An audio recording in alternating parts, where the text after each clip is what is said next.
అందరికీ నమస్కారం. ఈరోజు మీ అందరికీ నేను వినిపించబోయే కథ భూతద్దం. రచయిత పద్మావతి పురాణ పండగారు. ఇక కథలోకి వెళితే, కళ్యాణి పెళ్ళై 3 నెలలు గడిచింది. కూతురు పెళ్లికి కట్నమేమీ లేదు, కానీ కానుకలు ఘనంగా ముట్టజెప్పారు ప్రకాశం రమణి దంపతులు. అన్ని చోట్ల వెండి సామానిచ్చారు. కాళ్ళు కడుగు పళ్ళెం, చెంబు, పానకం బిందెలు, పానకం గ్లాసులు, ఎదురు సన్నాహంలో ఇచ్చే బ్రష్, టంగు క్లీనర్, బొట్టు పెట్టే, కుంకుమ భరిణ ఒకటనేముంది, అన్నీ వెండివే ఇచ్చింది రమణి. పిల్లని కాపురానికి పంపే టైం దగ్గర పడుతోంది. ఇప్పటికే మూడం అని కొన్నాళ్ళు, ఆషాఢమని 1 నెల, మంచి రోజుల కోసం చూసుకుంటూ ఉండగానే 3 నెలలు గడిచిపోయాయి. ఎట్టకేలకు మంచి రోజు చూసి కాపురానికి ముహూర్తం పెట్టారు. కొత్త కాపురానికి కావలసిన కంచాలు, గిన్నెలు, కొన్ని డబ్బాలు వగైరా వగైరా కొనేశారు. కళ్యాణి ఇంట్లో కట్టుకోవడానికి కొన్ని, బయటికి వెళ్తే కట్టుకోవడానికి కొన్ని, పార్టీవేర్ అని కొన్ని చీరలు, డ్రెస్సులు కొనిపెట్టింది రమణి. ఈ 3 నెలల్లో ఏది గుర్తు వస్తే అది కొనేసి పక్కన పెట్టేశారు. కొన్నవన్నీ లిస్టు రాసేశారు. కావలసిన ఇతర సామాను ముందే కొనిపెట్టారు ప్రకాశం గారు. మంచం, బీరువా, ఏసీ మాత్రం అప్పటికప్పుడు అల్లుడు ఉండే హైదరాబాదులోనే కొని ఇద్దామని ఊరుకున్నారు. కాపురానికి వెళ్ళబోయే కూతురికి రోజుకోసారి జాగ్రత్తలు చెప్తూనే ఉంది తల్లి రమణి. మధ్య మధ్యలో, మీ వదినలా చేతులు ఊపుకుంటూ వెళ్లాల్సిన కర్మ నీకు లేదు. అన్నీ ఉన్న ఇల్లే కదా వదినగారు, మళ్ళీ ఎందుకు అన్నీ కొనడం? సామానుకు బదులు ఈ 1,00,000 రూపాయలు ఉంచండి అంటూ ఓ చెక్కు ఇచ్చి చేతులు దులుపుకున్నారు వాళ్ళు. మీ వదిన మీ అన్నయ్యను తీసుకొని వేరే వెళ్ళిపోయింది. అన్నీ కొనుక్కున్నారు. బోలెడు ఖర్చయింది. నీకు ఇప్పటి వరకు కొన్నవి 2 లక్షలు దాటాయి. ఇంకో 1,00,000 పైనే ఖర్చు ఉంది. అయినా బికారిలా, ఏమీ లేని దానిలా నీకేం కర్మ? నేను నిన్ను అలా పంపను. ఇంటెడు సామానులు, అవి కూడా ఖరీదైనవే కొన్నాను. ఇంటిల్లిపాదికి బ్రాండెడ్ బట్టలే పెడతాను. మీ వదినలాగా కాదు. మీ అత్తగారు నీ సారే చూసి కళ్ళు తిరిగి పడిపోవాలి అంటూ కళ్ళు చేతులు తిప్పుకుంటూ కోడల్ని దెప్పుతూనే ఉంది. ఎప్పుడు సందర్భం దొరికితే అప్పుడు కోడల్ని ఆడిపోసుకుంటుంది రమణి. ఇంతలోనే ఏదో గుర్తు వచ్చిన దానిలా, అత్తగారిని మరీ నెత్తికి ఎక్కించుకోకు, నీ మొగుడు నీ ఇల్లు అని గుర్తుపెట్టుకో, చుట్టాలని పక్కాలని వస్తే చాకిరీ చేస్తూ కూర్చోకు అంటూ కాసేపు ఇలా కాసేపు అలా సగటు తల్లిలా చెప్తూ ఉంటుంది. సందు దొరికితే చాలు కోడల్ని, ఆమె పుట్టింటిని ఏదో ఒకటి అనకపోతే తోచదు. కళ్యాణి వెళ్లే రోజు దగ్గరపడింది. ఇంకో 2 రోజుల్లో వెళ్తుంది అనగా ప్రకాశం గారు ఓ భూతద్దం కొని ఇచ్చారు కళ్యాణికి. అది చూసి ప్రశ్నార్థకంగా నవ్వింది కళ్యాణి. చిన్నప్పుడు కళ్యాణి భూతద్దం కోసం పేచీ పెట్టి కొనిపించుకుంది. దాన్ని ఎండలో పెట్టి అగ్గిపుల్ల వెలిగించేది. చేతి మీద కాసేపు పెట్టుకొని వేడి ఎక్కుతుంటే తీసేసేది. మరి ఇప్పుడు ఎందుకు కొన్నారో తెలియలేదు. కళ్యాణి పక్కన కూర్చొని ప్రకాశం గారు కూతురి తల మీద రాస్తూ ప్రేమగా భూతద్దం అరచేతి మీద ఉంచి రేఖలు చూపించారు. ఎన్నో రేఖలు అడ్డదిడ్డంగా ఉన్నాయి, ప్రపంచపటంలోని గీతల్లా. కొన్ని పెద్దగా, కొన్ని చిన్నగా ఉన్నాయి. మరీ చిన్నవాటిని భూతద్దం దగ్గరగా పెట్టి చూపించారు. అవి కూడా పెద్దగా కనిపించాయి. ఏమీ అర్థం కాక తండ్రి వంక అలాగే చూస్తోంది కళ్యాణి. తండ్రికి జాతకాల మీద నమ్మకం లేదు. అదీ కాక పెళ్ళైపోయాక ఇప్పుడు చేతిలోని గీతల్ని ఎందుకు చూస్తున్నాడో తెలియలేదు. భూతద్దాన్ని రెండో వైపుకి తిప్పి మళ్ళీ చేతిలో రేఖలు చూపించాడు తండ్రి. పెద్ద పెద్ద గీతలు చిన్నగా కనిపించాయి. చిన్న గీతలు అసలు కనిపించలేదు. తన చేతిలోని రేఖల్ని ఎందుకు ఇంత దీక్షగా చూస్తున్నాడో అర్థం కాలేదు. అదే మాట అడిగింది తండ్రిని. కూతురు వంక ప్రేమగా చూస్తూ, మన కళ్ళు ఈ భూతద్దం లాంటివి. అద్దానికి ఒకవైపు ఇష్టం, మరొక వైపు అయిష్టత అనుకో.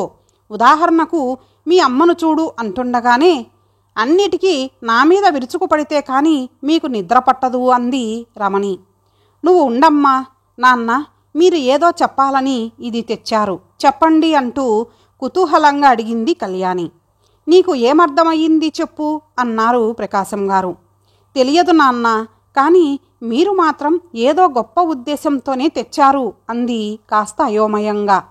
కాసేపు ఈ భూతద్దం మీ అమ్మ అనుకో అన్న ప్రకాశం మాట పూర్తి అవ్వకుండానే, నిజమే, నేను భూతాన్ని దెయ్యాన్ని, చివరికి ఇంతే, తండ్రి కూతురు ఒక్కటే, అయ్యో పిల్ల అత్తారింటికి వెళ్తోంది, ఎలా ఉంటుందో అని నేను భయపడుతుంటే అంటూ కొంగుతో ముక్కు మొహం తుడుచుకొని విసవిసా వెళ్ళిపోయింది. చూడు తల్లి, మీ అమ్మనే ఉదాహరణకు ఎందుకు చెప్తున్నా అంటే, ఆవిడ నీకు తల్లి, నువ్వు ఏం చేసినా ఆవిడకు ముద్దే. నువ్వు టీ పెట్టి పంచదార వెయ్యకపోయినా మా అమ్మాయికి నా ఆరోగ్యం మీద ఎంత శ్రద్ధ అంటూ జుర్రుకుంటూ తాగేస్తుంది. అదే టీ మీ వదిన ఇస్తే నాకు షుగర్ ఉందని నువ్వు రోజు చెప్పక్కర్లేదు, కాస్త పంచదార తగలేసివ్వు అంటుంది.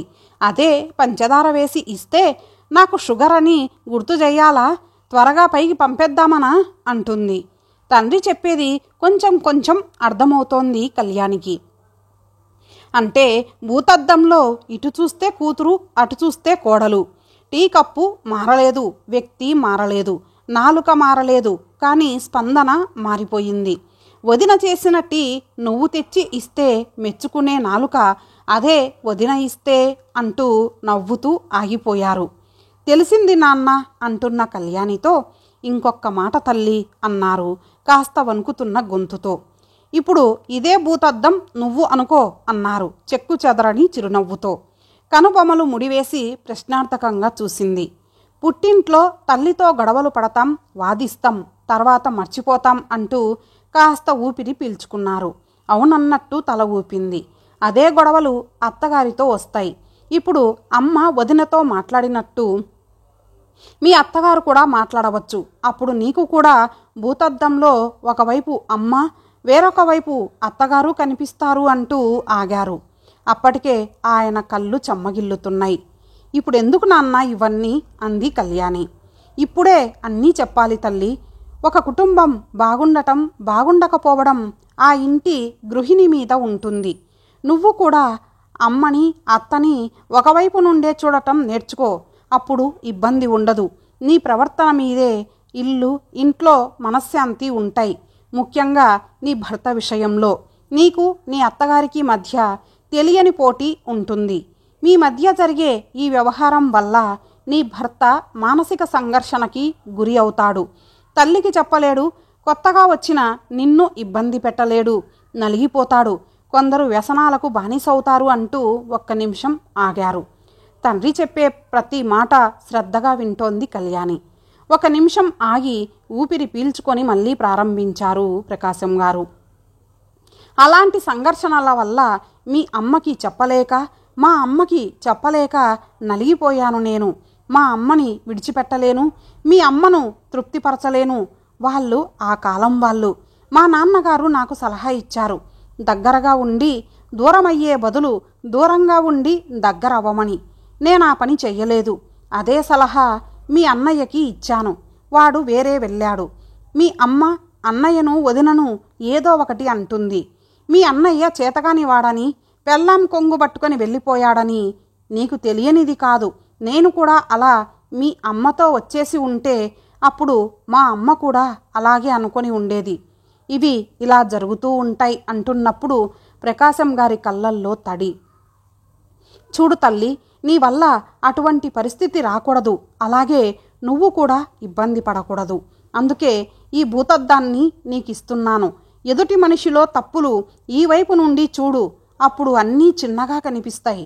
వాళ్ళు చేసే చిన్న మంచి పని కూడా రెండో వైపు నుండి చూడు, అప్పుడు పెద్దగా కనిపిస్తాయి. నీ వైపు నుండి తప్పు లేకుండా చూసుకో. నీ భర్త మనసు గెలుచుకో, అప్పుడు అతను నిన్నే సమర్థిస్తాడు. తల్లికి అర్థమయ్యేలా చెప్పుకుంటాడు. నేనే అర్థం చేసుకోవాలా అని పిచ్చి ప్రశ్న వెయ్యకు. నీ కుటుంబం సంతోషము, శాంతి నీ చేతుల్లో ఉన్నాయి.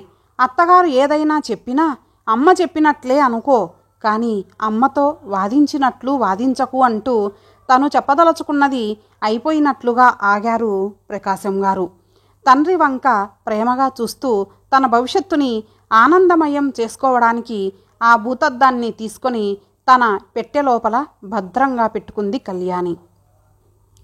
ఇంతటితో ఈ కథ సమాప్తం. మరలా ఒక మంచి కథతో కలుద్దాం. అంతవరకు సెలవు. నమస్తే.